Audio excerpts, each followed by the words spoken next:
السلام عليكم ورحمة الله وبركاته اسكسو نقض وعن وحيصة لأصحابتي أنا ملول بانك لجوجنا إلهي سبحانه وتعالى دمانتين هاي نقوة ذا حفتيو ها كتير سنان نولش هذا عيد كلا نولش هو واحد أديبو سميستيد نولش أتكون نوشا هاي سيدي دون تها أهاتي كوكا نعسنو أما كوكا نعسنان ونولش أبورتي ونولش أديبو كسبتي ها كتير سنان نولش قف كلا سي أو كوسيو نولش أدجعلان لهيد إن تكون نولاتو أما أدهشو مركي أود ويالتو إن gaarto qabsato noloshaada baro sidii aad naftaada ugu tababari lahayd dabar adayga calashaan aad sabir ugu muujin lahayd caqabad walba oo ku soo wajahda dadkuna markaad u howlgasho qabashada iyo gaarista himiladaada waxay isku dayayaan si walba ay hoos kugu dhigi karaan inay kugu dhigaan ku niyad jabiyaan iyagu ay hadafkoodu yahay inaadan ka dhex bixin xayndaabka aad ku dhex jirto ama xayndaabka aad ku wada dhex jirtaan in badan qofnaha ku tiirsanaanin adduunkan maxaa yeelay harkaaga ayaa xitaa kaa haraya markii aad meel mugdi ah gasho qofna ha ku tiirsanaanin si qoto dheer waayo waa adiga noloshaada u dooro wax walba oo ku farxad gelinaya allahna raali ka yahay waayo waxaa jirta waxyaalo badan ay naftu jeceshahay allahna ka caraysiinayso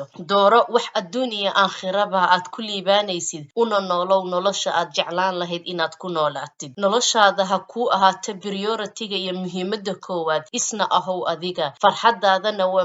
mas'uuliyadaada ma ahan inaad cid kale uga daba fariisatid ama gacanta u gelisid farxadaada dad kale filashada aad qof kale ka filanayso inuu kuu dhammaystiro farxadaada balse haddii aad ka weydo waxay ku dhaxal siinaysaa dhaawac aadan kasoo kaban karin ama qaadata dhayadiisa waqti badan weligaa qofnaha ka yeelin inuu kuu hadlo oo ha isku hadlayn in cid kale u dagaalamayso riyadaada sida ugu wanaagsan ee niyad jabka aad iskaga ilaalin karto waa adiga oo cidna waxba ka sugin aad naftaada ku tashato allahna tala saarato waxaan arkaynaa bulshadeena iyo dhallinyaradeena inay diiradda ay saaraan mar walba siday ugu tiirsanaan lahaayeen qof kale taasna marka ay ka waayaan dadka waxa ay doonayeen ay dhaxal siinayso niyad jab iyo nolosha inay ka dhacaan marka dhalinyaro iyo qof walbaba dadku had iyo jeer kuma ahan heegan oo qof walba noloshiisa ayuu wataa waana sababta ay tahay inaad barato sidaad noloshaada horosocod ugu samayn lahayd ha noqon mid ku tiirsan bini'aadamka kuna tiirsanow mar walba allah